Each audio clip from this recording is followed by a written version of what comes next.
நேர்கள் எல்லோருக்கும் வணக்கம் மற்றும் ஒரு காணொலியோடாக சந்தித்திருக்கின்றோம். தாயகத்தை பொறுத்தவரையில் பல்வேறுபட்ட உணர்ச்சி பூர்வமான தருணங்கள் நிகழ்த்து கொண்டிருக்கின்றது. இப்படியே தமிழகத்தின் பக்கம் போனால் எல்லோருக்கும் தெரியும், ஒரு பரபரப்பான அரசியல் இடம்பெற்றுக் கொண்டிருக்கின்றது.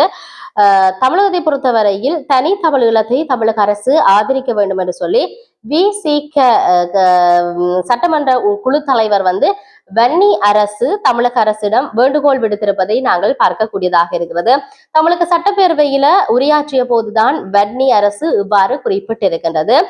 இலங்கையில சிங்கள பௌத்த பேரினவாத அரசின் கீழ் இப்பொழுதும் ஈழத்தமிழ் மக்கள் இன்னல்களை அனுபவித்து வருகின்றார்கள்.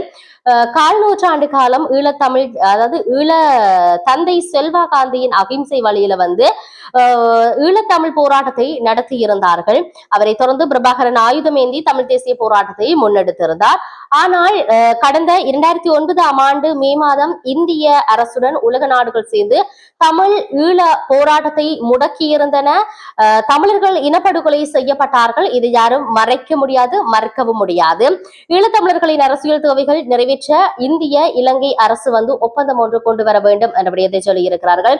ஆனால் அந்த ஒப்பந்தம் இன்றும் நடைமுறைப்படுத்தப்படாமலேயே இருக்கின்றது என்ற விடயம் இருக்கிறது.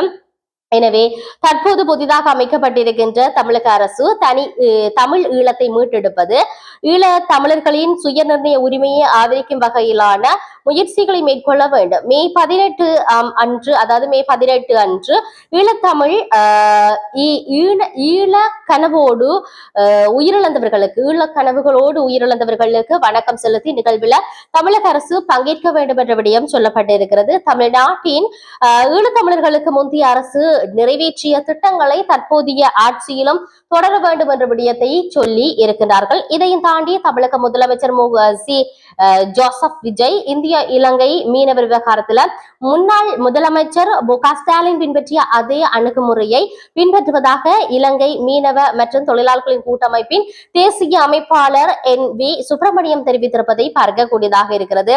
இந்திய இலங்கை மீனவர் பிரச்சினை தொடர்பில் விஜய் மத்திய அரசுக்கு கடிதம் எழுதியிருக்கின்ற இந்த நிலையில சுப்பிரமணியம் மேற்கொண்ட கருத்து வெளியாகி இருக்கின்றது. யாழ்ப்பாணத்துல நடைபெற்ற ஊடகவியலாளர் சந்திப்புல அவர் இந்த விடயத்தை சொல்லி இருக்கிறார். தமிழக மீனவர்களின் சட்டவிரோத மீன்பிடி நடவடிக்கையினால ஈழத்து மீனவர்களின் வாழ்வாதாரம் பாதிக்கப்படுவதாகவும் இது தொடர்பாக ஏற்கனவே நடத்தப்பட்ட 4 பேச்சுவார்த்தைகளும் தோல்வியில முடிந்தது என்ற விடயத்தை சுட்டிக்காட்டியிருக்கிறார்கள். இந்த நிலையில வெறும் கடிதங்களோடு நின்று விடாமல் தமிழக முதலமைச்சர் இரு நாட்டு மீனவர்களை நேரடியாக அழைத்து ஒரு புதிய பேச்சுவார்த்தைக்கு ஏற்பாடு செய்ய வேண்டிய தேவை இருக்கின்றது.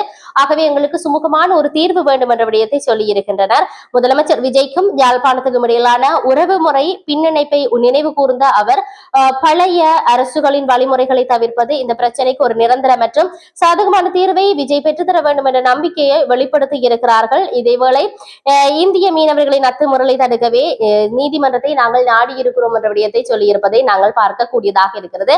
எது எப்படி இருந்தாலும் உண்மையில் இந்த தமிழக அரசினால இலங்கை அரசுக்கு இருக்கக்கூடிய நன்மைகள், அதே போன்று அவர்கள் ஒரு நல்ல இணக்கப்பாடு, நல்ல உறவை அவர்கள் வளர்த்துக் கொள்வார்கள், நட்புறவை வளர்த்துக் கொள்வார்கள் என்ற இடத்தில் இந்த இடத்தில் நாங்கள் சொல்லக்கூடியதாக இருக்கிறது. அவர்கள் தனி ஈழத்துக்கு ஆதரவாக இருப்பார்களா இல்லையா என்பதை நாங்கள் பொறுத்திருந்து பார்ப்போம். மற்றும் ஒரு காணொலியோடாக சந்திப்போம். வணக்கம்.